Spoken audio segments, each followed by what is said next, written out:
All right, we're going to take a look at what complex numbers look like.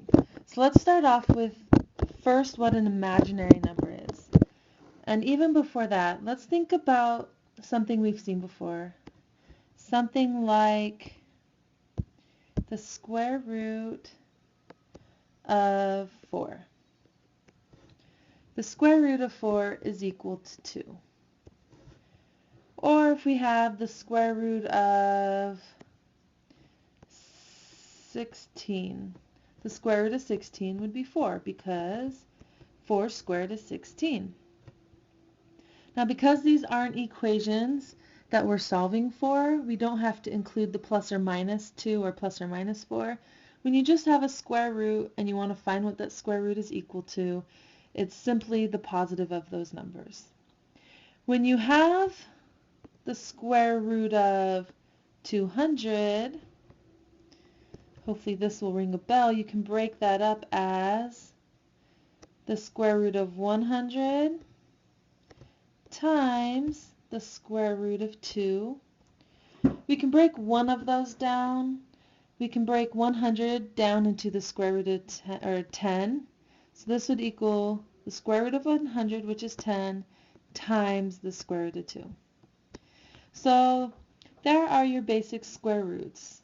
We're going to take a look now what happens when instead of a positive number in each of those, what happens when we may have a negative. Okay, so we've got here the square root of 1. The square root of 1 is 1 because 1 times 1 is 1 and negative 1 times negative 1 is 1. There's nothing with 1 that can 1 times 1 or negative 1 times negative 1 that would ever give us a negative. So what we're going to look at here is what happens when I have the square root of a negative. Because there is nothing that you square in the real set of numbers that can become a negative. So what ends up happening then is we have what's called an imaginary number, I. I is the imaginary number. So whenever you have a negative inside your square root, a negative is found, inside the square root is found by going I times I. So I squared would equal negative 1.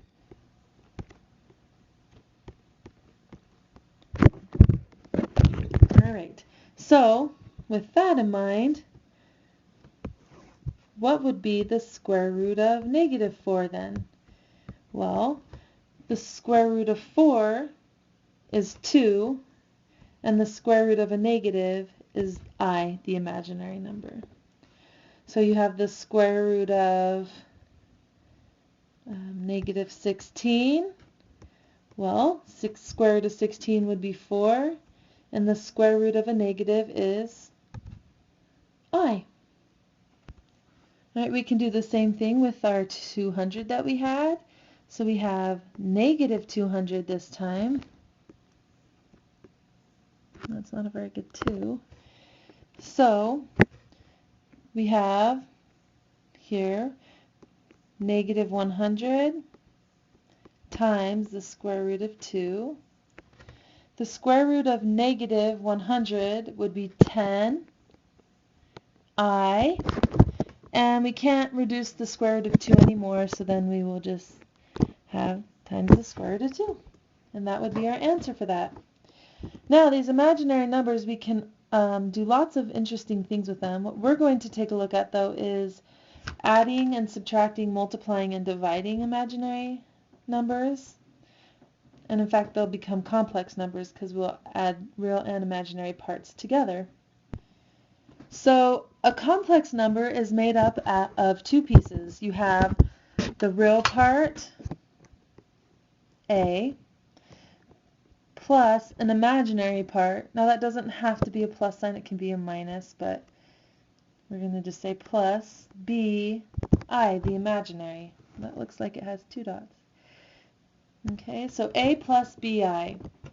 So if I had 3 plus 2i, the real part would be the 3, and the imaginary part would be 2i. Now to add complex numbers, let's take a look. Alright, so let's say we have 4 plus 3i plus 7 minus 2i. This will be exactly like adding like terms when you have variables of different powers. So if you have 4 plus 7 and then 3 plus negative 2i, those each correspond to their similar parts. So we have 4 and 7. 4 plus 7 is 11. And then 3i plus negative 2i would be plus I. So that would be the answer for addition. Now, when you do subtraction, we have to do the same thing. Just make sure that you subtract every part. So you would go 2 minus 4, negative I minus negative 6i, which would be plus 5i.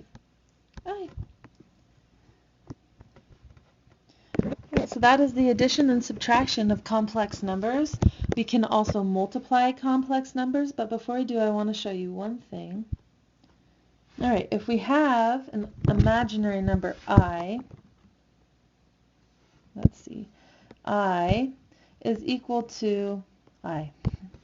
If I take I squared, if I take the I and square it, remember that I is the exact same thing as negative 1.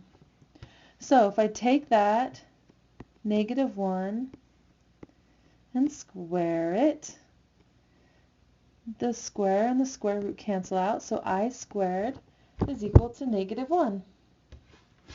So if we take I cubed, and we have, this is I squared times I, and we found from the last one that I squared is negative 1 times I, which would just be negative I.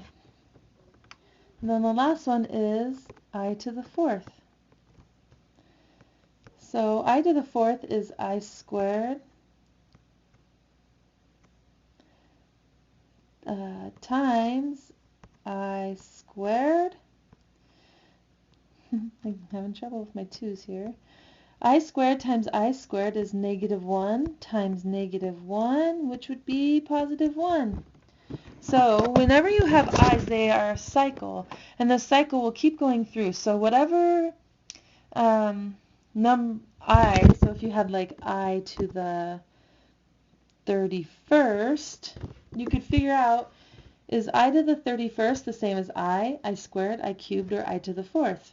So you'd go 31. How many times does 4 go into 31? That goes in 7 times 28 with the remainder of 3. Whatever the remainder is, that is what number it is in the algorithm. So I to the 31 is the same as I to the 3rd. So I to the 31 then would be whatever I to the 3rd is, negative I. So there's something kind of cool you can do with i's. You can find any I to any power. It will be one of these 4. It will either be I equals I squared is negative 1, I cubed equals negative I, or I to the 4th is 1. So keeping that in mind, what we can do is we can multiply these complex numbers. So let's take a look. Alright, to multiply them here, let me write one. Let's do 4 plus 2i and 3 minus 7i. So we're going to FOIL. 4 times 3 is 12. 4 times negative 7 is negative 28i. 2i times 3 is plus 6i.